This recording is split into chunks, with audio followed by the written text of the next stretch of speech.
For 3 years, Ragnar Lothbrok smiled at his son's killer, shared meals with him, called him friend. Because the best revenge isn't served hot, it's served when your enemy least expects it. This is the story of patience, planning, and perfect justice. This isn't just a story about revenge. This is about how a father's love can transcend death, how patience can become the deadliest weapon, and how the most perfect justice sometimes takes years to achieve. In 847 AD, Ragnar Lothbrok had everything a Viking king could desire. His raids on England had brought wealth beyond imagination. His reputation struck fear into the hearts of enemies across Europe. But his greatest treasure wasn't gold or glory. It was his infant son, Erik.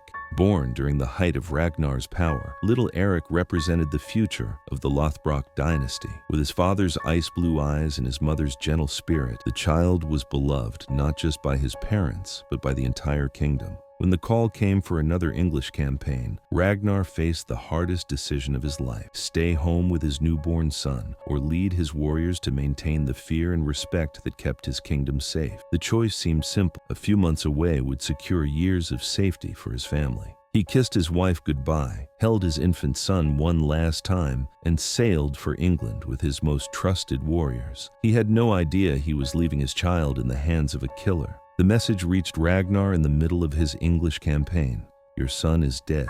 Fever took him in the night. Come home. 27 words that destroyed a king.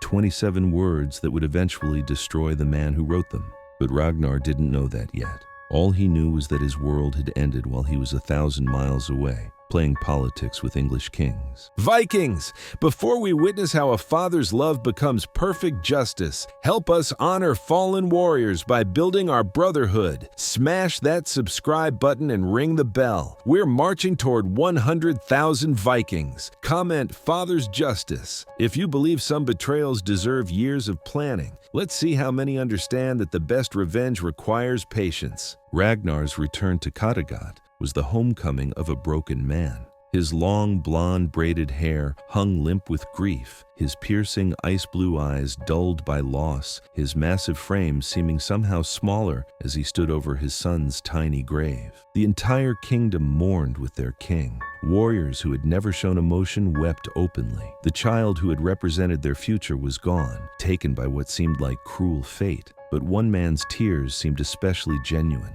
Floki, Ragnar's closest advisor and oldest friend, stood beside the grieving father, offering comfort that seemed to come from his own broken heart. The fever came suddenly, Floki explained, his voice thick with what seemed like genuine sorrow. One day he was laughing and playing. The next morning, I tried everything, Ragnar, every remedy I knew, but the gods had already decided. It made perfect sense. Infant mortality was tragically common, even in royal families. The timing was terrible, striking while Ragnar was away, but not impossible. These things happened. Ragnar had no reason to doubt his oldest friend, no reason to question the man who had helped raise him, who had stood beside him in countless battles, who had never shown anything but loyalty and love.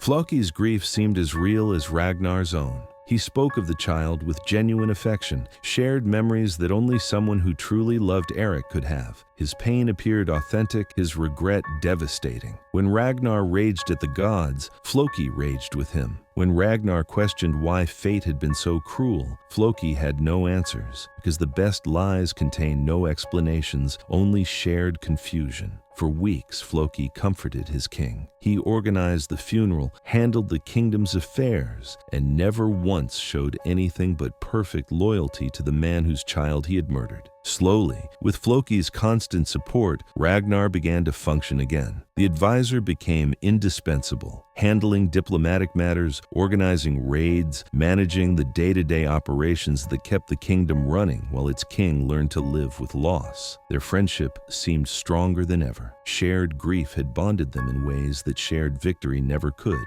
Floki became not just an advisor, but a brother in sorrow. Ragnar began to smile again, began to plan for the future. He relied on Floki for everything: military strategy, diplomatic negotiations, even personal advice about moving forward after tragedy. Over the months that followed, Floki's influence grew exponentially. He had become Ragnar's emotional support, his strategic partner, his most trusted confidant. Every major decision passed through Floki's hands. The advisor had access to everything: the treasury, military plans, diplomatic correspondence, even Ragnar's private chambers. No one questioned this. After all, Floki had proven his loyalty through the kingdom's darkest hour. If anyone had looked closely, they might have noticed how quickly Floki had consolidated power, how smoothly he had positioned himself as indispensable, how perfectly his rise to influence had coincided with the child's death. But no one was looking closely. They were all too busy grieving. Gradually, subtle changes began appearing in how the kingdom operated. Floki's friends found themselves in positions of influence. His enemies discovered their access to the king mysteriously limited. Policies began shifting in directions that served Floki's interests. Ragnar, still dealing with grief and depression, barely noticed. He was grateful to have someone handle the details of rulership while he focused on healing. Floki's increasing control seemed like loyal service, not calculated positioning. The kingdom was being systematically restructured, and its king was too broken to see the pattern.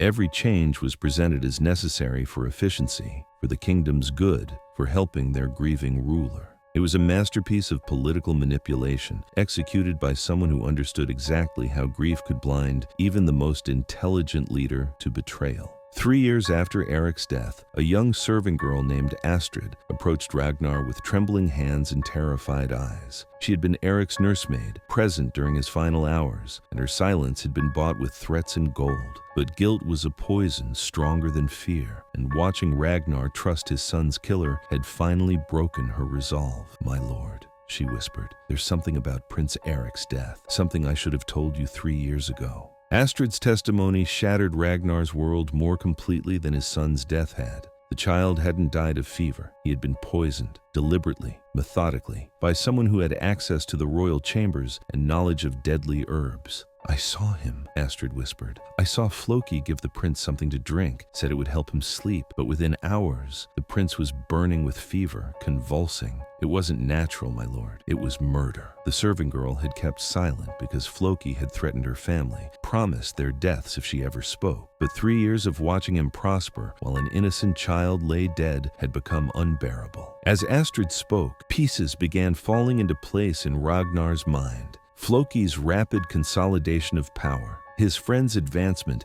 his enemies' mysterious setbacks, the subtle policy changes that had shifted wealth and influence toward Floki's circle.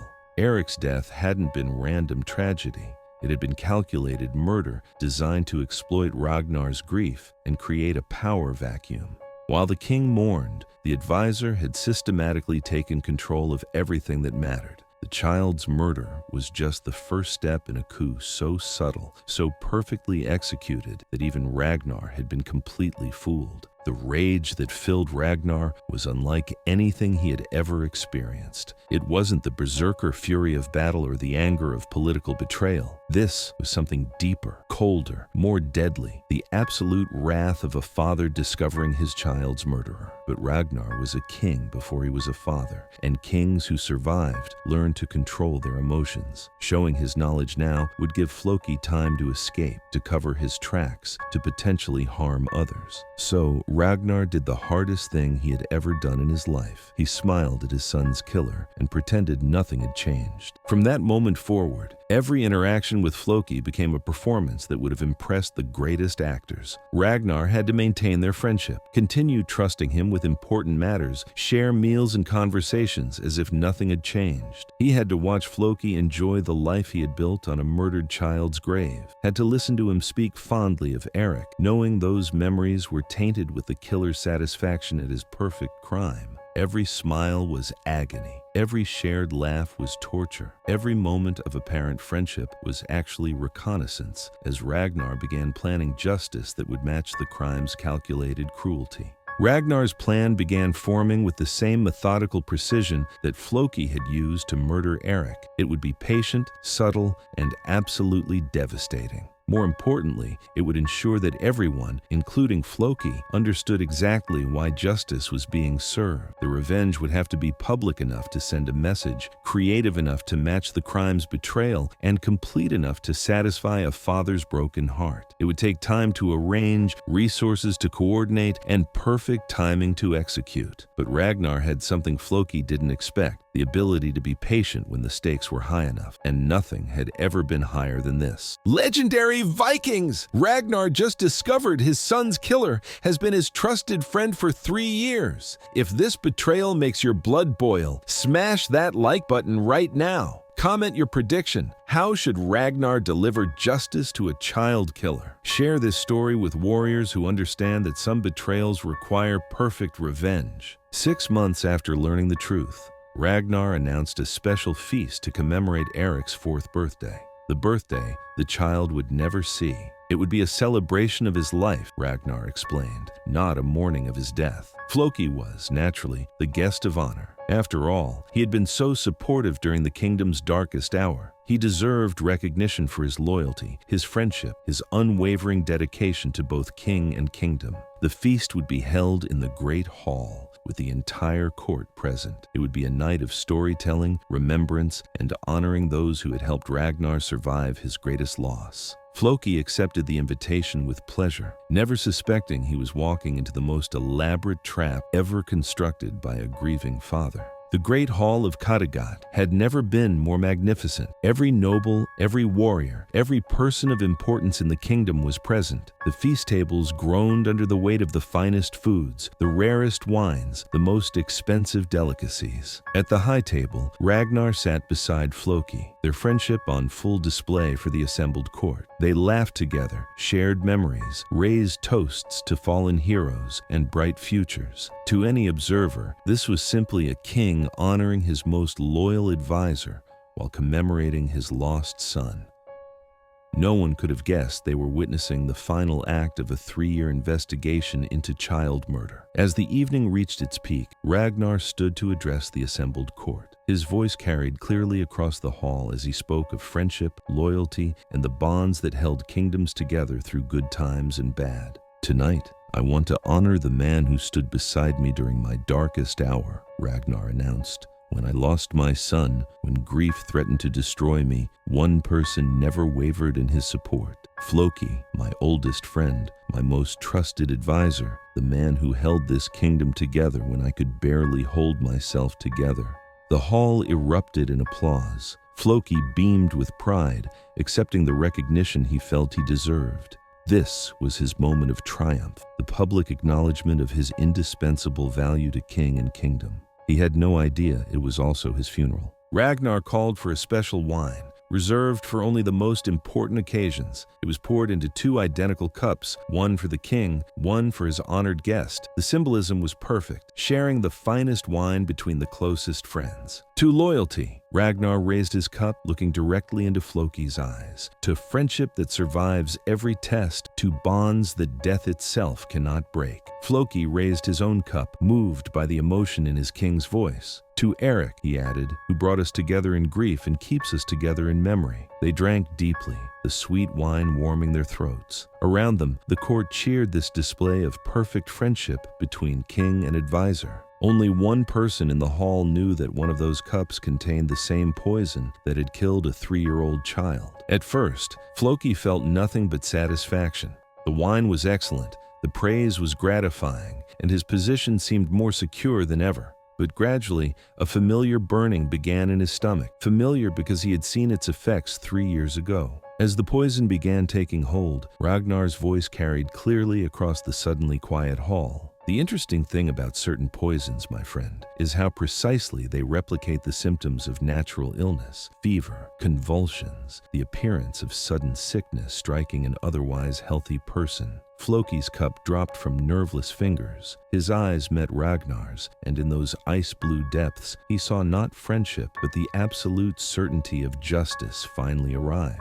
3 years ago, Ragnar's voice rang out across the silent hall. My infant son was murdered, poisoned by someone I trusted completely, someone who used my grief to gain power, who built his influence on a child's grave, who smiled at me every day while knowing he had destroyed my family. The court was frozen in shock. Every eye turned between the king and his dying advisor, understanding dawning on faces that had moments before been laughing and celebrating. "Floki," Ragnar continued, his voice steady despite the emotion burning in his eyes. "You killed my son. You murdered an innocent child for political gain, and now you die by the same poison you used on him." Floki's death was exactly as agonizing as Erik's had been. The poison worked slowly, systematically, giving him time to understand the perfection of his fate. Every convulsion reminded him of the innocent child who had suffered the same agony 3 years earlier. But worse than the physical pain was the psychological torment. Floki realized that for months, possibly years, Ragnar had known the truth. Every smile, every shared meal,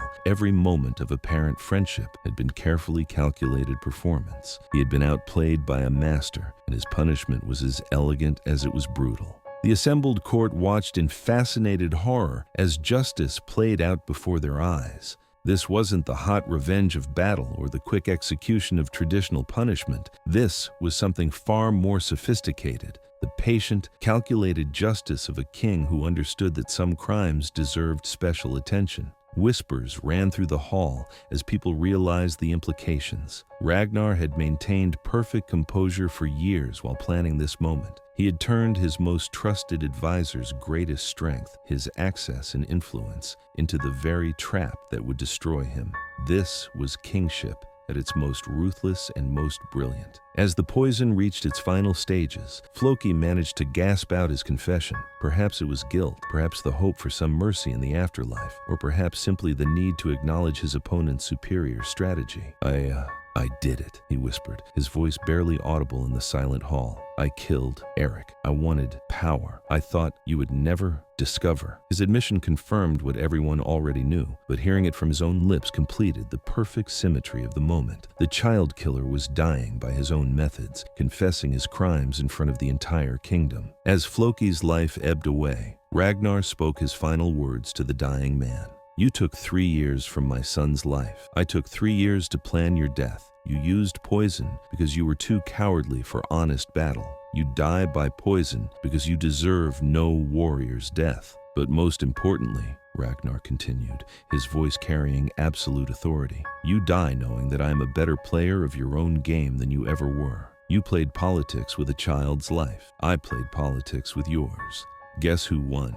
The hall remained absolutely silent as Floki drew his final breath, his eyes locked on the king who had delivered perfect justice through perfect patience. With Floki dead at his feet, Ragnar addressed his court with words that would be remembered for generations. "Let this be a lesson to anyone who thinks grief makes a king weak or that trust makes him foolish.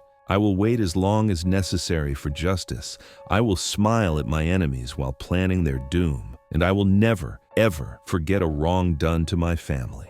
The message was clear. Ragnar Lothbrok was not just a warrior king or a successful raider. He was a strategist patient enough to spend years planning perfect revenge, intelligent enough to outplay the most cunning advisors, and ruthless enough to execute justice with surgical precision. The feast that had begun as a celebration of friendship ended as a demonstration of royal power, unlike anything the court had ever witnessed. Every noble, every advisor, every person with access to the king's inner circle now understood they served someone far more dangerous than they had realized. Ragnar wasn't just strong, he was patient. He wasn't just intelligent, he was calculating. He wasn't just capable of hot revenge, he was capable of cold justice that could wait years for the perfect moment. The king they thought they knew had revealed himself to be something far more complex and far more terrifying. Epic Vikings! Ragnar just delivered the most perfect justice in history. 3 years of planning for one moment of absolute revenge. If this masterpiece of patience gave you chills, smash that subscribe button and ring the bell. Comment "Perfect Justice" if you think this is how betrayers should be handled. Share your favorite moment from this incredible revenge story. the patience, the planning, or the poison. Your support helps us bring more legendary justice tales. In the aftermath of Floki's death, Ragnar instituted new laws throughout his kingdom that would protect families and punish betrayers with unprecedented severity. Crimes against children, especially royal children, now carried penalties so harsh they served as deterrents for generations. The king also established new protocols for his inner circle, creating systems of checks and balances that would prevent any single advisor from gaining the kind of influence Floki had accumulated. Trust would be earned daily, not assumed permanently.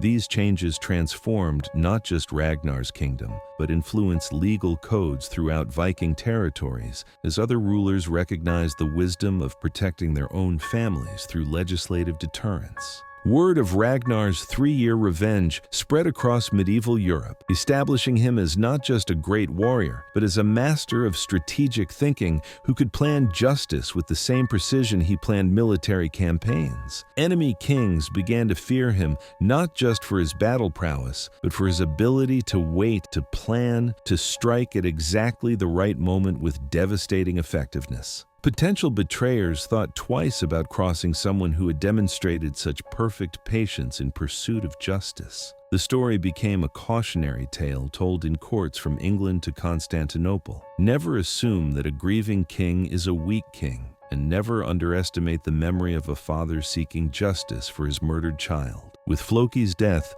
Ragnar finally began to heal from his son's murder. The justice hadn't brought Erik back, but it had restored balance to a world that had been wrong for 3 years. The child's death now had meaning beyond simple tragedy. It had become a lesson in the consequences of betraying royal trust. Ragnar's grief transformed from the helpless anguish of a father who couldn't protect his child into the satisfied justice of a king who had honored his son's memory through perfect revenge. Erik's legacy would be the legal reforms and the legendary story of his father's patient love. The healing wasn't complete. No parent fully recovers from losing a child, but justice had provided closure that simple mourning never could. Floki's betrayal and subsequent punishment marked Ragnar's evolution from warrior king to strategic mastermind. He had always been intelligent, but this experience taught him the value of patience, planning, and perfect timing in ways that battlefield victories never could.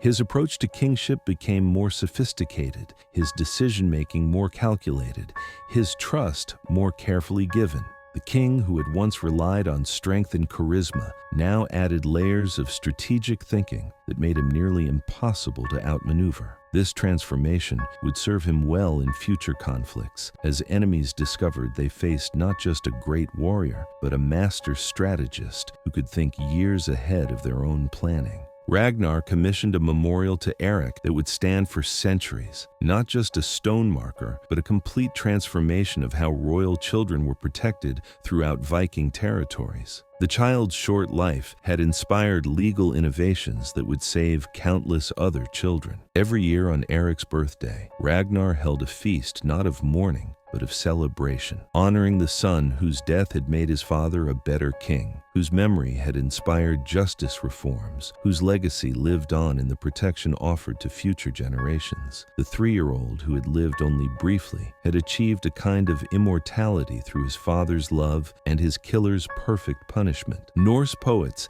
ensured that the story of Ragnar's patient justice would survive for eternity, creating sagas that captured not just the events, but the emotional journey of a father seeking perfect revenge for his murdered child. The tale became required learning for young Vikings, teaching them that justice sometimes required patience, that love could be stronger than rage, and that the best revenge was often the most carefully planned. Christian chroniclers throughout medieval Europe documented Ragnar's strategic revenge as an example of sophisticated political thinking that transcended cultural boundaries. Even religious scholars who disapproved of pagan practices acknowledged the tactical brilliance of the 3-year plan. The story influenced medieval concepts of justice, demonstrating that effective leadership sometimes required the ability to think and plan far beyond immediate emotional responses. Laws protecting royal children, inspired by Erik's murder and Ragnar's response, spread throughout medieval European kingdoms.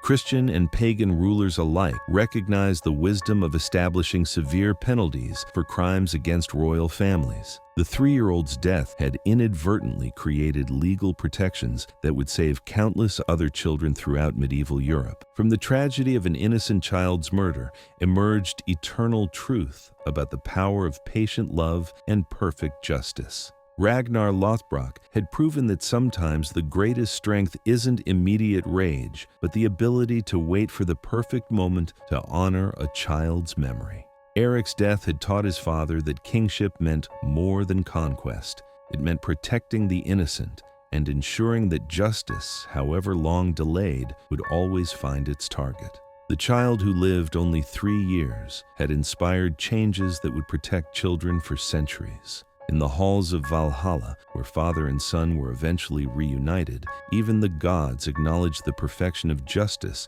delivered through patient love. Ragnar had not just avenged his son, he had honored him by becoming a better king, a wiser ruler, and a father whose love proved stronger than death itself. The poison that had ended a child's life became the same poison that ended his killer's life. The patience that grief had taught became the weapon that delivered perfect justice, and the love of a father became the foundation for laws that would protect countless other children throughout the medieval world.